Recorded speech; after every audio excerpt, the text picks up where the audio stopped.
I would enjoy debating with you. You have a keen mind.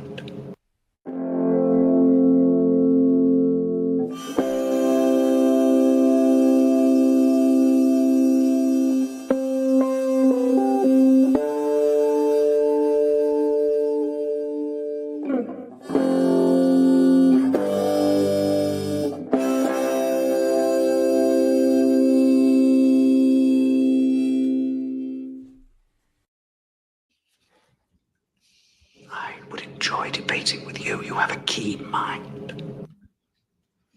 Hello, and welcome to Debate 9, Voyager Edition. The show where we have 9 Star Trek themed debates, unless there's a tie. We have no prep. 30-second arguments followed by 60-second free-for-all. The debaters are also the judges on this show. And the judges can call for 30 seconds more of open debate if they're having trouble making up their mind. Tonight's Keen Minds. Myself. We'll see how keen we are tonight. We're all slightly under the influence here tonight. But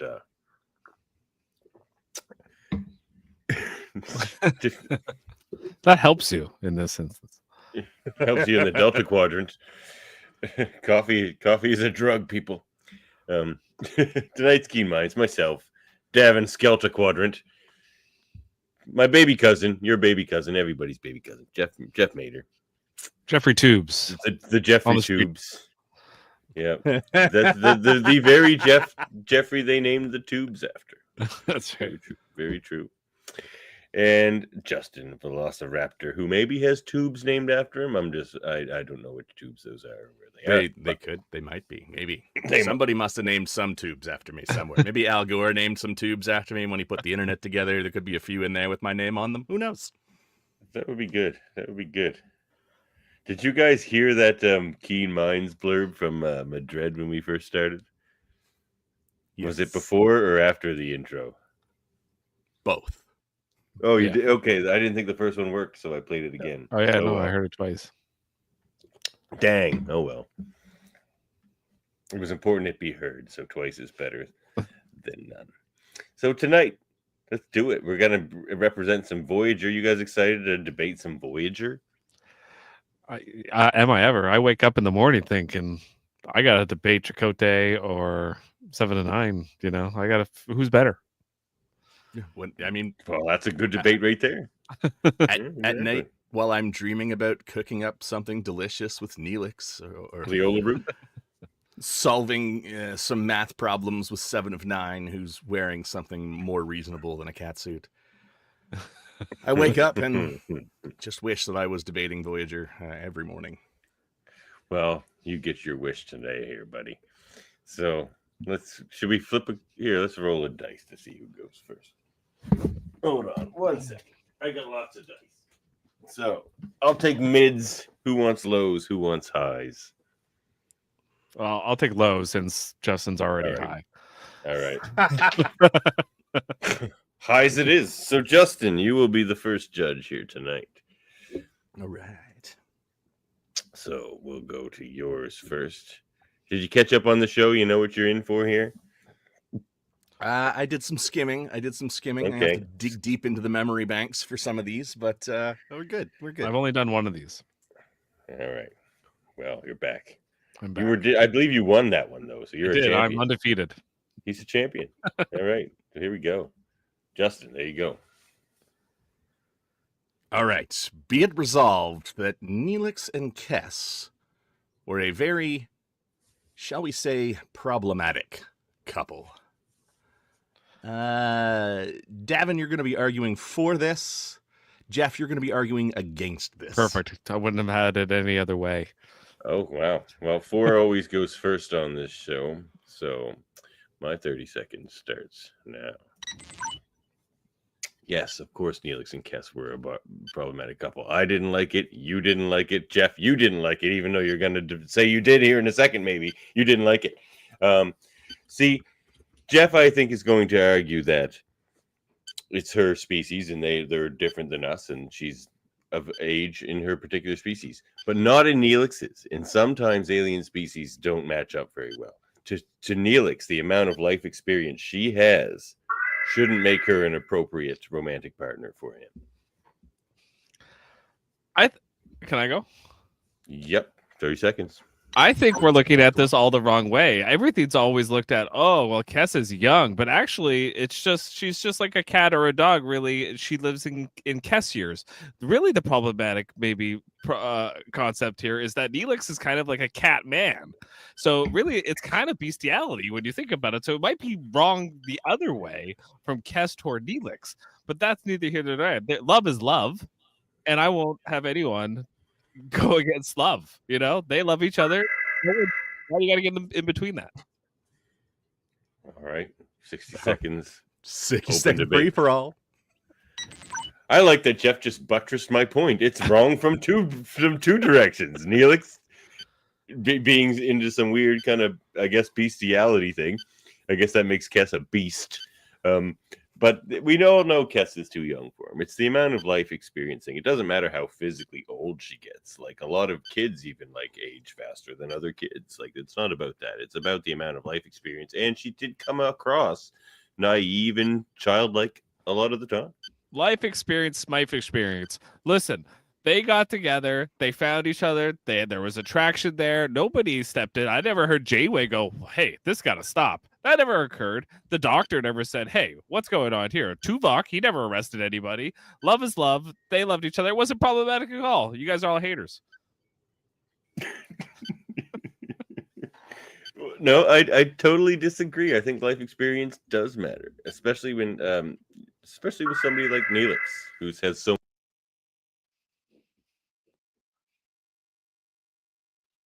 Ooh, I think we lost you on audio there, Davan.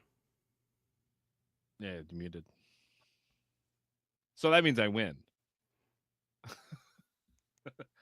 Because Cass came back from the future, blew up his microphone with a vengeance and said, you want to trash my relationship, Davan? I'm going to come after your microphone. This is the temporal wave effect of them. Temporal wave. So you guys didn't hear my last little blurb there? Is that it? No, I missed it. All I said was I think life experience does matter, especially when you're somebody with as much life experience as Neelix. Yeah, I'm going to give this point to Davan, only because if I followed Jeff's logic to its ultimate conclusion, we're going to have some issues with some groups. May be problematic. Point to Davan. Okay, I had to argue it in a funny way because it's a ridiculous argument. It was funny. It's an interesting argument though, because it's something people talk about. It's true. It's true. And and you are right. You didn't hear anybody on that show speak up about it, which, I mean, a transporter manufactured person shows up and that's dealt with pretty quickly. Oh yeah, I got to kill that guy. You're still muted. We lost Davan on audio again. You're muted.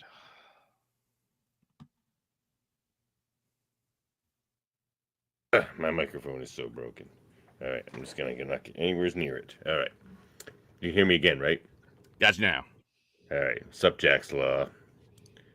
Called you loose with that win. Did I say loose? Did I say loose?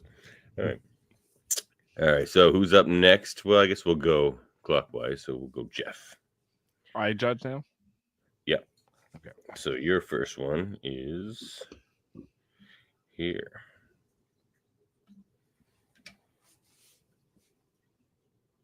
Oh, Voyager would have gotten home faster had the mutiny been a real thing. And arguing for this will be Justin, and arguing against will be Davan. And the floor is Justin's. Go ahead.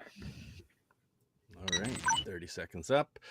Okay, so if the Maquis would have taken over, I think they would have had a much more singular focus in getting home. They wouldn't have been wrapped up in all the Prime Directive and everything. They also wouldn't have cared too much about the Yocampa, probably. They would have been like, you know what, not really our problem. Let's go home so we can continue fighting the good fight. They would have taken it over. The station launched themselves back to the quadrant. Show would have been over. We would have missed a lot of fast endings. Okay, Davan. I may just quote the great Captain Janeway herself.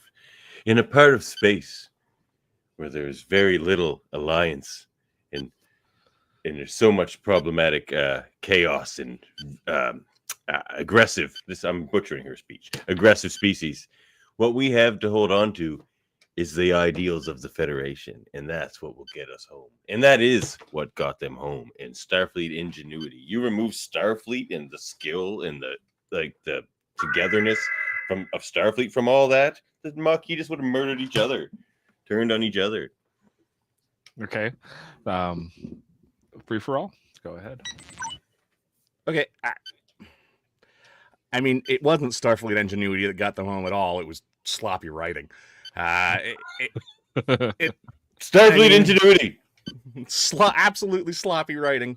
The Maquis would have made a much better show if they were the main focus, and like Starfleet had to do what the Maquis said, and the Maquis were like, do this. Starfleet was like, we can't do that, we're in Starfleet. And the Maquis were just like, no, do it. And then, they're the ones stealing people's lungs and ripping off you think faces. they're gonna Yes. You think they're gonna get home under Chief Engineer Lon Suter or something like that? Is that the plan? Or like Chief of Security Lon Suter? I'm sure that's gonna go just fine. We're gonna get home Lon Suter some and pain sticks and Crewman Chell and Lon Suter are getting us home, everybody. And Vorik, when he starts freaking out on the pawn fire. No, wait, he's Starfleet. Never mind. Forget the Vorik part. But and you know what would happen? Okay, so I have to decide now? Yep, if you've made up your mind. I made up my mind. Justin, you get the point. You made me laugh, especially with your point of the going against the regulation and the stupid Prime Directive, which I think there's at least 10 to 20 times they could have got a home if it weren't for the Prime Directive. So, for that alone. And it would have been a way more interesting show. But that's just me. Okay, moving on. I guess so. Davin's the judge this time. All right. Well, let's go to be it resolved. Voyager would have been better with Nick Locarno rather than Tom Paris. Jeff, Jeffrey of the Tubes, you will argue for this. And Justin, you against. Jeff, your 30 seconds starts now. Okay, Nick Locarno was the guy from TNG, right? That was like he got arrested. Yeah, he was played by the same guy. Same guy, right? Robert Duncan McNeil. Yeah. The thing is with him is he was better than Tom Paris. Tom Paris is kind of annoying. Okay, the more you listen to Tom Paris, he's kind of like this just whiny little bitch a little bit. Whereas Tom Locarno had confidence, and in a tight spot, Nick Locarno is getting you through whatever you need to get through. Justin. Given that we didn't actually get the Maquis mutiny, Tom Paris is the better choice than Nick Locarno, because at the end of that TNG episode, Nick Locarno is irredeemable as a character. There's no way that they could have reliably made him a likable person after the way they portrayed him at the end of the TNG episode. He was just a dick. And Tom is sort of it. They got his rebellious nature, but they got him a good side. He's got that history. I think the character Nick Locarno would have been way more interesting, and what they kind of half-assed with Tom Paris. If he actually was in his previous life a really bad guy, and on this trip he was rehabilitated through Starfleet and through this experience, it would have been way more interesting. They half-assed it. I guess they could have rehabilitated through the experience, but I like having him already have been mostly rehabilitated, like not having actually needed that much rehabilitation, just being a little rough around the edges. Tom Paris, space rogue, not Nick Locarno, space jackass. I need a full arc. I don't need a half arc. No half measures. It was a full arc. In fact, it was an arc that killed all those other pilots. Nick Locarno's a loser. You don't want him piloting. He's going to get too many people killed. His perfect life was taken from him.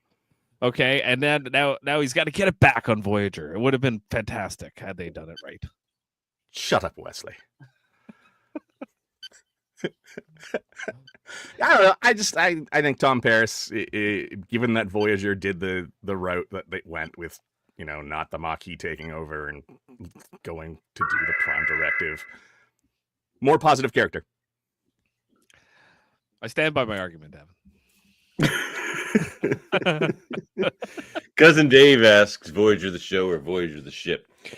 Basically both, or whatever way they went with it was what I was going to go with there. So Dave says Tom Paris got 3 people killed. Nick Locarno got Josh killed. That's right. Until he made that club in Lower Decks. Yeah. See, I was wondering if they were going to get into the Lower Deck stuff. I haven't seen it, so that's my fault. Fair enough. I'm going to go point Justin on this one. Right. Canonically, that guy is a dick. Yes, he's a dick, but the show missed an opportunity. Yeah. You had it for a while there, Jeff. I just kind of lost it at the end. It was close. It was just going back and forth, and by the end, Justin had it. All right. Well, Justin, you're back up. So your next one. Oh wait, so let's give Justin. Oh wait, I already did give Justin a second point. Okay. Be it resolved that Earl Grey tea is in every way superior to coffee. Jeff, you'll be arguing for this. Davan, you'll be arguing against this. 30 seconds on the clock. Jeffrey, wow me. Earl Grey tea is something that you can have at any time of day. It's not too strong. It's a nice sipping drink when you're going over status reports and security details. You're drinking 8 to 10 cups of coffee a day, even more. You're wired. You can't sleep. You have no judgment.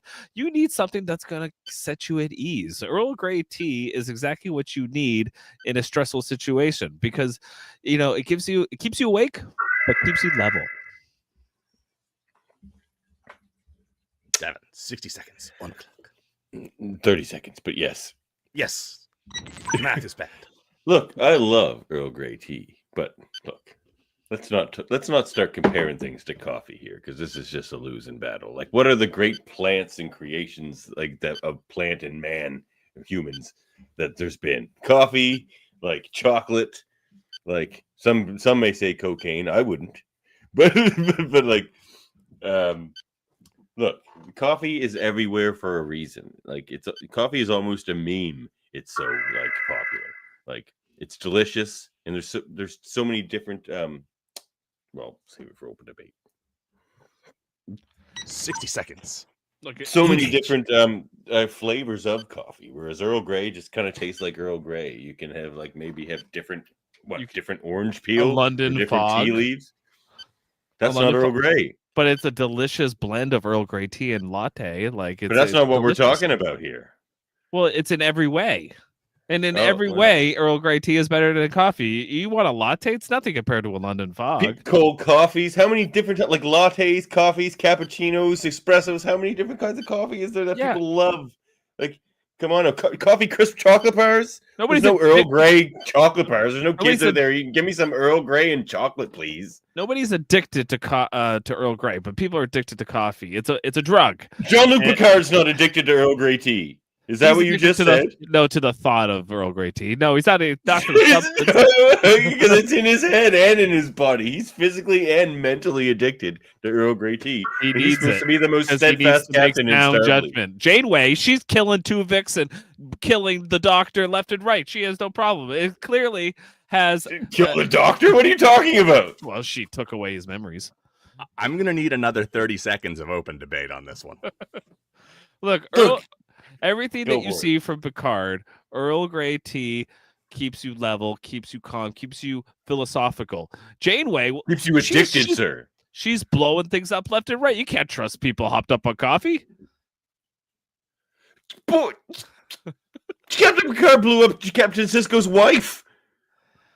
Well, he was under the influence of the Borg at the time. Under the influence of Earl Grey tea, sir. Under the influence of Earl Grey tea. I forgot to hit the button, but that was probably 30 seconds. I had to give the point to Jeff on this one. It was close. Sorry, coffee. I let you down. And you never think let it really- me down. I feel I think bad it really for comes Coffee. down to the fact that that tea is also a plant. And your first argument started off naming plants and then didn't name tea. On purpose. That's literally the only thing I can think of because I like both of those arguments. All right. That was a good one. That was a fun one. All right, Jeff. Never said it was the strongest arguer.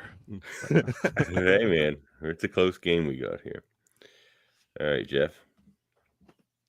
Oh, be it resolved, Tuvok's undercover operation should have been an ongoing point of distrust with all Maquis Starfleet converts. Arguing for this, I guess we'll go with Davan, and arguing against it, we'll go Justin. Okay, Davan, argue for this. It should have been a point of distrust with the Maquis, and I think it was. It certainly seemed to have that tension between Chakotay and Tuvok the whole time. And, there was that episode where Tuvok had that Maquis scenario where they were all the traitors, like the mutiny. Yes.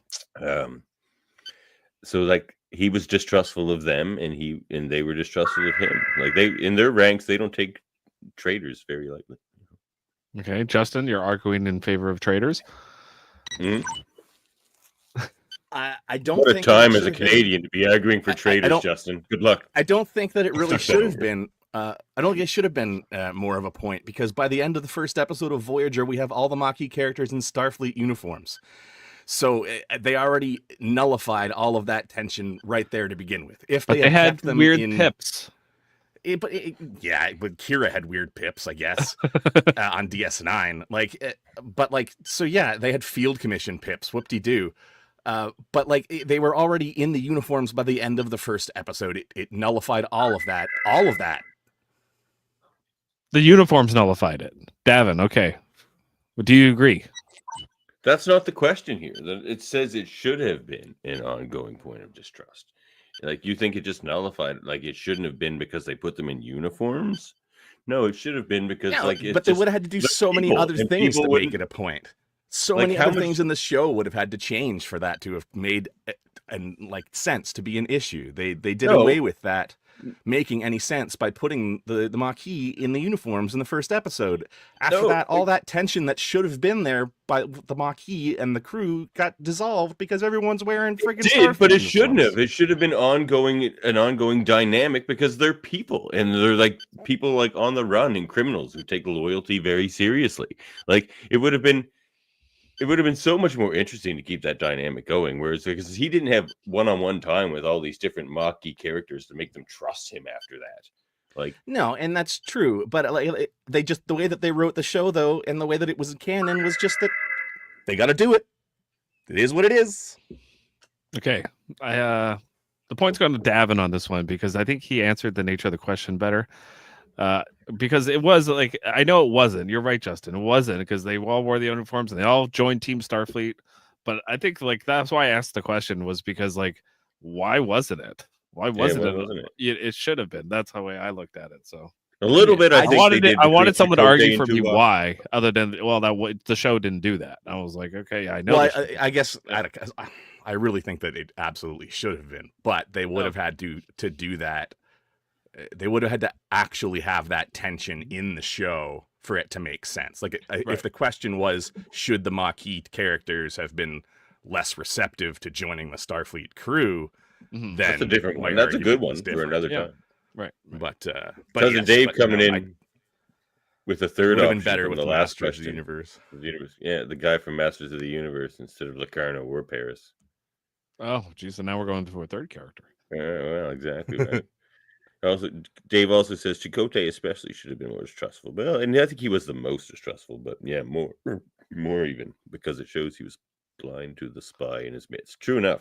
Well, B'Elanna. What the hell is B'Elanna B'Elanna? should have been B'Elanna trying wasn't to just punch spy. him every 30 seconds. Yes. Anytime she's seen him, she should Do you have been think going for his Kira throat. would have been like, oh, Norman, yeah. don't do that to me, man. Yeah, Do sorry, you think Norman. That's a hard spot for all of us. We're getting gray over Do here. you think Kira would have been all great, like if Garrick was just like on the Starfleet crew, or or someone like that, like or like someone Or like, Dukat. yeah, Dukat, just chief of security on Deep Space Nine. Like she's not going to be cool with it, Anyway, Yeah. who's next? I definitely agree with Davan getting that point. Okay.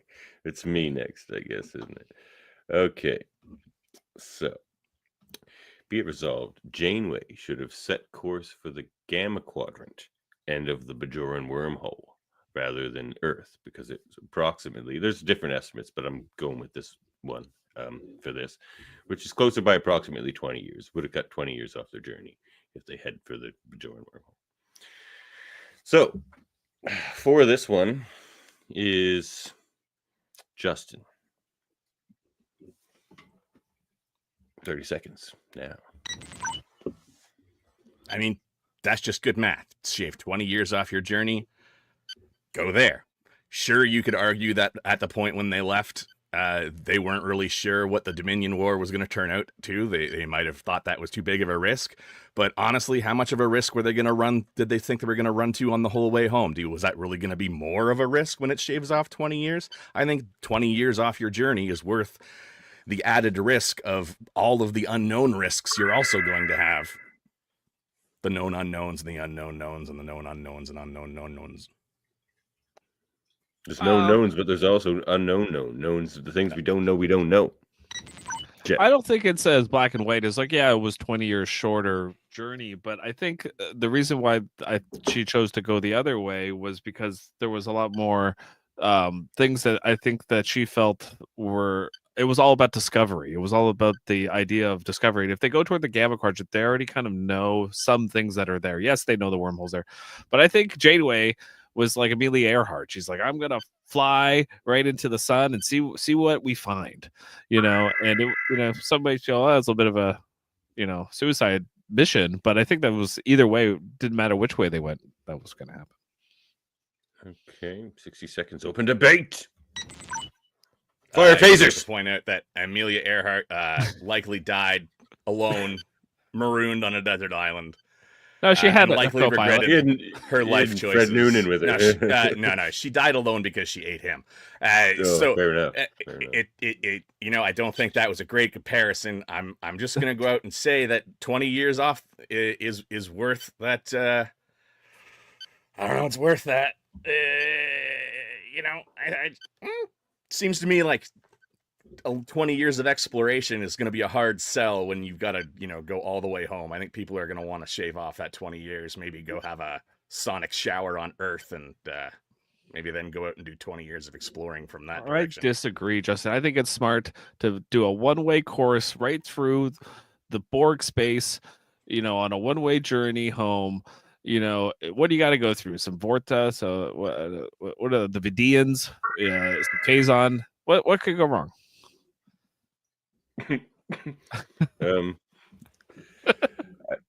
I'm gonna give the point to Justin. How dare you, sir? I think there was an argument there for you, Jeff, that you didn't quite grab on, which was like the aspirational end. Like it's like most of them are from Earth. It's just like, no, we're going home. We're going directly to Earth. We're pointing a course for Earth, and maybe that end of it. But all right, point. That's Justin. why they did that. No, I don't. No, because I like, don't how know much either. longer was it to go the other way to Earth? Like, if not the wormhole, but to Earth. It would have made like the 70 or 80 years, like 50 or 60 years, basically. If they went the other way? Sucks either way. Yeah, if they went the other way. Say they went the other way, but not to the wormhole. They went right to Earth. Yeah. Oh, would it have taken them like 80 years, something like that? It would have taken them the same amount of time? I don't know. I don't know the answer to this question. I always thought it was stupid too. And I was, I was always like, why didn't they just go the other way? It made no sense. They literally just went through the wormhole, or they were just there in the first episode of Deep Space Nine or Voyager. Oh, you mean try to get back through like the caretaker device or something like that? No. Once the caretaker thing blew up, they should have. Yeah. I agree with the question. I wish I was arguing for it because they should have went right for the wormhole. But you're right. They don't, because they're like, no, we're going to Earth. It's just like, no, it exists. Just go there. But they were like, no. I don't know. I mean, there's different, like, you could argue also, like, the politics of it all. Like, is there going to be, like, I guess they didn't know about Dominion, Dave says, but, like, they don't know about the Cardassian Bajoran situation potentially, or, like, that kind of thing. Oh, well. Anyway, it's an interesting one. All right, back to you, Justin, for your last one here. Okay. Be it resolved that Harry Kim never deserved to be promoted. Jeff, you're arguing for this. This is a spicy Davan, one. you're arguing against this. Okay, good. Jeff. 30 seconds on the clock. They couldn't ever promote Harry Kim because, one, he sucks. Two, he was always going to be at that station, do what you're told. He had no real direction up. He was just a lackey. He was told what to do and he did it. He did it well, you know. But at the end of the day, Harry Kim was like the, you know, if it goes A, B, C, D, E, F players on the bridge, he's F. And he's F every day, you know.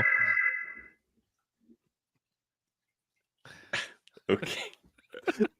30 seconds. Of course, Harry deserved a promotion. Like, they even gave out promotions to other people when Harry saved the ship most episodes. And not only did he do that, he did more than one job. You know how they call, like, Dominic McBlaw the minister of everything here in Canada? He was like the minister of everything on Voyager. It's like hey, Harry, do this ops thing. Hey, Harry, do this engineering thing. Hey, Harry, do this science thing. Like, he had every job. He did it well. He should have been probably second in command by the time they got home. He did. What did Chakotay do ever? Chakotay prayed to his ancestors. Thank you very much. Yes, he did. Yes, he did. And that went a long way with, you know, crew morale. And let me tell you something. Is that a personal thing? Let me tell you something about Harry Kim. He got everyone killed. Remember that one episode where it was like the alternate timeline and they're in the frozen thing? That man blamed himself. Chakotay even said to him, like, get over it. Like, come on. By the end of that episode, he saved everything. Except for himself. After 40 years of crying about it, you know? Like, 40.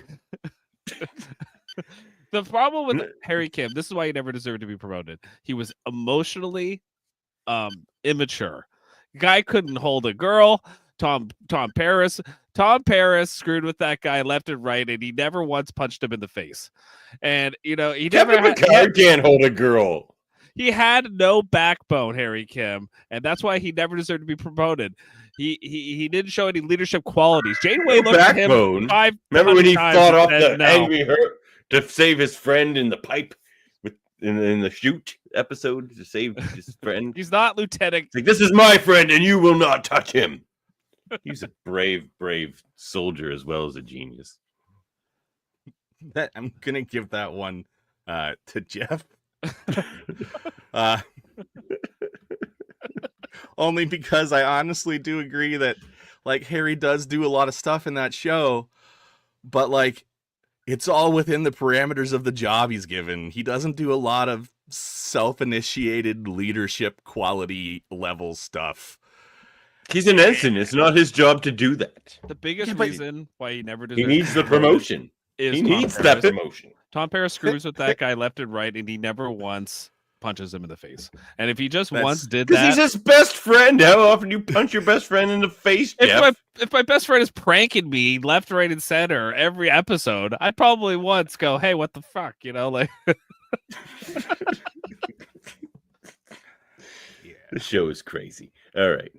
Not to mention, we all know what happens when you promote a Harry Kim to some of us know what happens when you promote a Harry Kim to lieutenant. Yeah, exactly. Tom Paris got demoted and promoted back, and that was after he got court-martialed out of Starfleet. Exactly.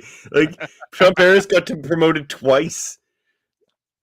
And what did he ever do other than, like, cause trouble and try to, like, have, like, races in, like, Tom Paris started from breaking large rocks into little rocks. And they said, you know what, that guy, he's promotion material. But they never once looked at Harry Kim that way.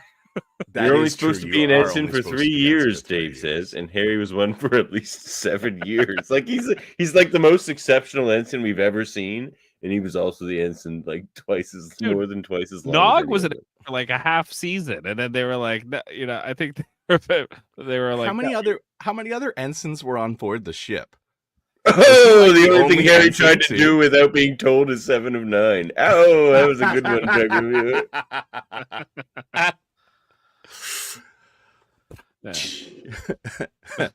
yeah. Try the Romulan ale. I mean, he's here all week. Speaking of 7 of 9, I think that'll be our next debate 9. Oh, we lost Davin's audio again. Audio.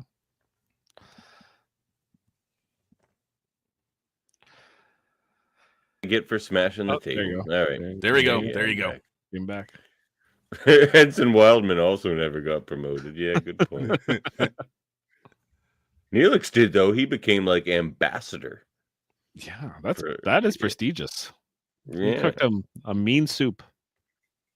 Yeah, Yola root. It tastes horrible, but damned if it isn't healthy. Right. All right. Okay, beat resolved. B'Elanna was a bigger sex symbol than 7 of 9. Okay, and arguing for this will be Justin, and arguing against this will be Davan. Justin, go ahead. I don't know about you guys, but I love me a Dami Mommy. And let me tell you, that's B'Elanna Taurus. If you want a girl that's going to 7 talk of down 9 to you and punch you in the face, like right mid-coitus, that's B'Elanna Taurus. She's going to bite you. She's going to fight you. It's going to be nonstop drama and adrenaline and excitement. It's not going to be emotionally healthy in any way, shape, or form, but goddamn, is it going to be good. And you know it, and that's how they showed it. Okay, Davan, 30 seconds. I almost want to give him a point for saying mid-coitus, but okay. All right. Look, I actually myself am more attracted to B'Elanna Taurus than 7 of 9. But to say she's a bigger sex symbol is just insane. Like, the show was kind of floundering until they brought in 7 of 9. And yeah, there were some good 7 of 9 episodes, but there were a lot of not good 7 of 9 episodes because, like, 9 out of 10 episodes eventually became 7 of 9 episodes. And the reason for that was because she was a sex symbol. Like, look at the suit they put her in. It's like Deanna. They put her in a sexualized suit, and that's what they did. They didn't do that with B'Elanna. All right, 30 seconds. Justin? 60 seconds. She Home debate. was just 7 of 9 was just the eye candy. B'Elanna had the substance. She was the sex symbol that you had to look for. She was the thinking man's sex symbol, not just the throw it in your face in a catsuit sex symbol. I said I'm more attracted to B'Elanna.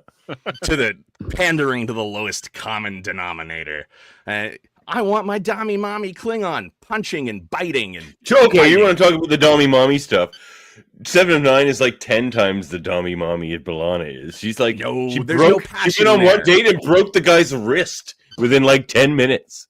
She wouldn't enjoy beating me. B'Elanna would enjoy it. Yes, she would enjoy beating you. You just may not enjoy it, but that's not her problem. She's 7 of 9. She's that's a board. For me and you will be assimilated, out sir. Later on. B'Elanna Taurus.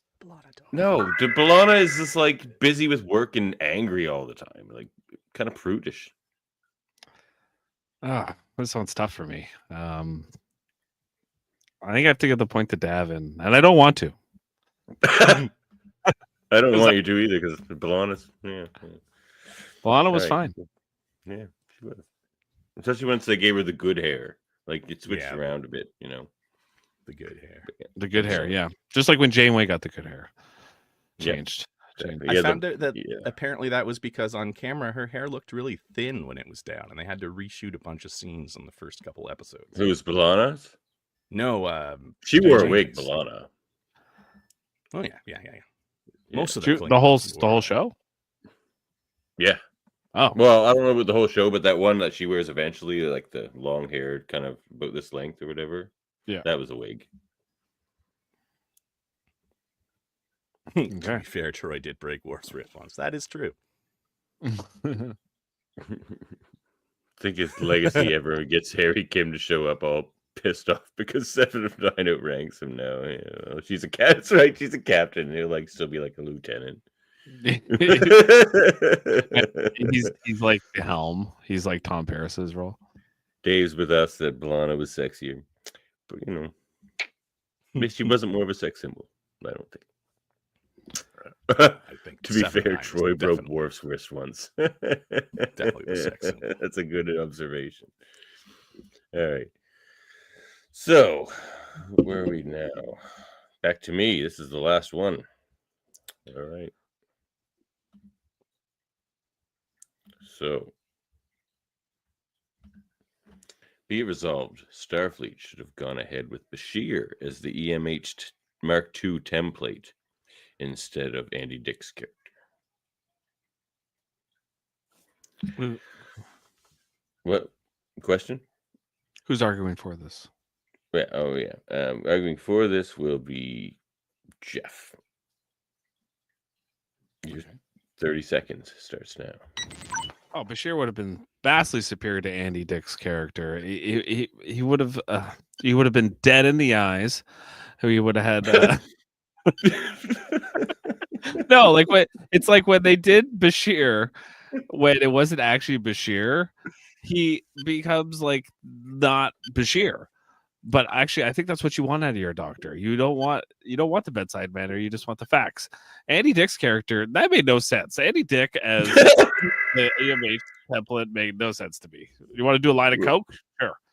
Well, to tell you why it makes perfect sense, Justin, your 30 seconds starts now. Andy Dick is a delight.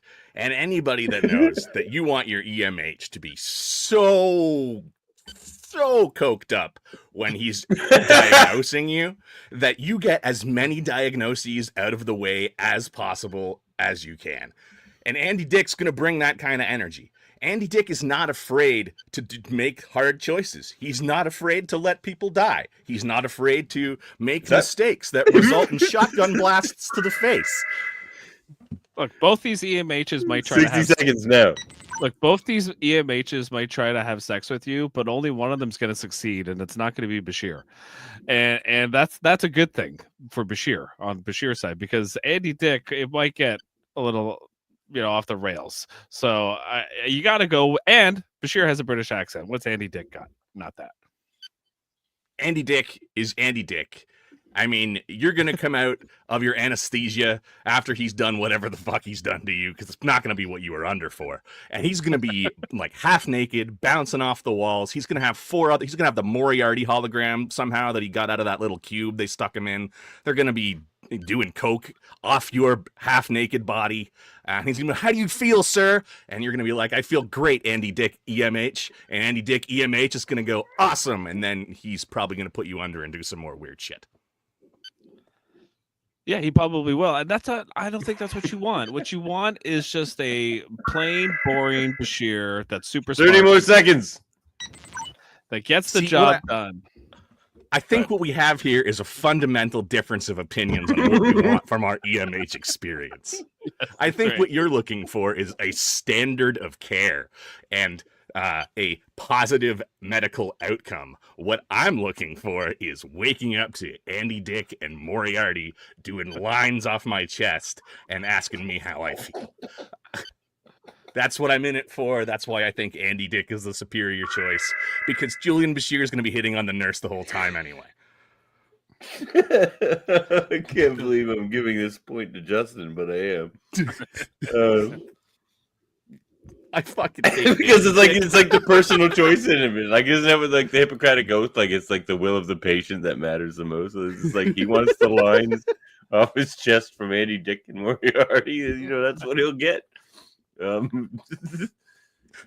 the socialist utopia I'm looking for. Wow. You had it like the entire time, Jeff, because of course you did. And then that shit got crazy. Andy Dick. Yeah, me too. Like, I don't want Andy Dick doing lines off me while I'm trying to get an operation, but somehow you just won the debate with that insanity. Yeah, Andy Dick is a delight, said no one ever until now. That's going to be the one thing that's why you were losing from this the debate. That's why you were losing right up until you won. Yeah, that's a good point, Norman. That didn't get brought up. Andy Dick's EMH was really nervous. Yeah, like, he was. Like, I can't even see him doing a operation. Really, remember when Bashir was like the changeling guy at the end of I think season 6 or whatever, and he tries to blow up the Bajoran star or whatever. That is how I picture like the Bashir image, like just dead to the world. No, like I feel like that's how they would design him, because they wouldn't know how to do Bashir's personality. Black eyes, like a And you doll's eyes. you probably wouldn't want season 1 Bashir as your template, like season 1 Bashir. Yes, season 1 Bashir would make no sense. You know, you would have to be No. season 7 Bashir, and even then, Yeah. you know, it's doesn't Winner work. Justin. Thank you. Thank Well you. done, sir. Thank you. That's all right. Now we're a group of former champions. We're all winners.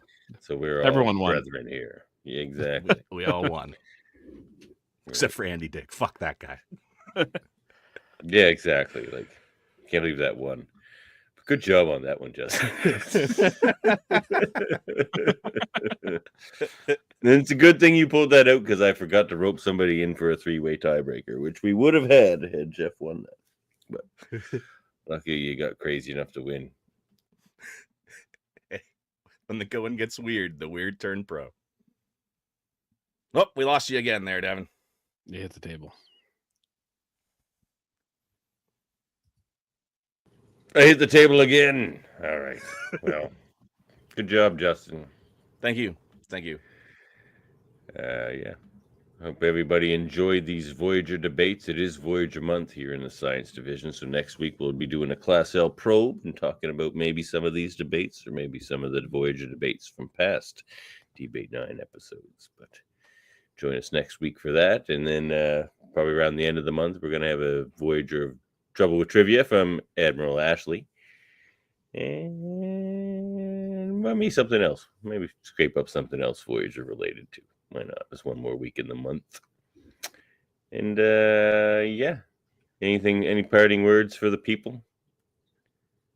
Yeah. I fully support ideological Star Trek programming for children. A message brought to you by me. Prodigy? It was great. Jeff? I'd love if Andy Dick was my doctor. You know, Dick can't get stop thinking about Andy Dick. he convinced me. I got to. I'm there now. It You would be convinced him. Justin, you convinced your opponent. you know what? Most doctors kind of suck. You know, like as far as bedside manner. Hey, Andy Dick. At least it's interesting. At least you. You had enough of those drugs? Are you sure? Yeah. You sure? You want more? Look, I can see you're not feeling better about your treatment, but I do have cocaine. All you You'd be do, like, well, you know, Andy Dick, I like you a lot better than Robert Picardo. He didn't offer me any cocaine, and he tried to sing opera to me. instead of giving you a John Hancock, I'll give you an Andrew Dick. All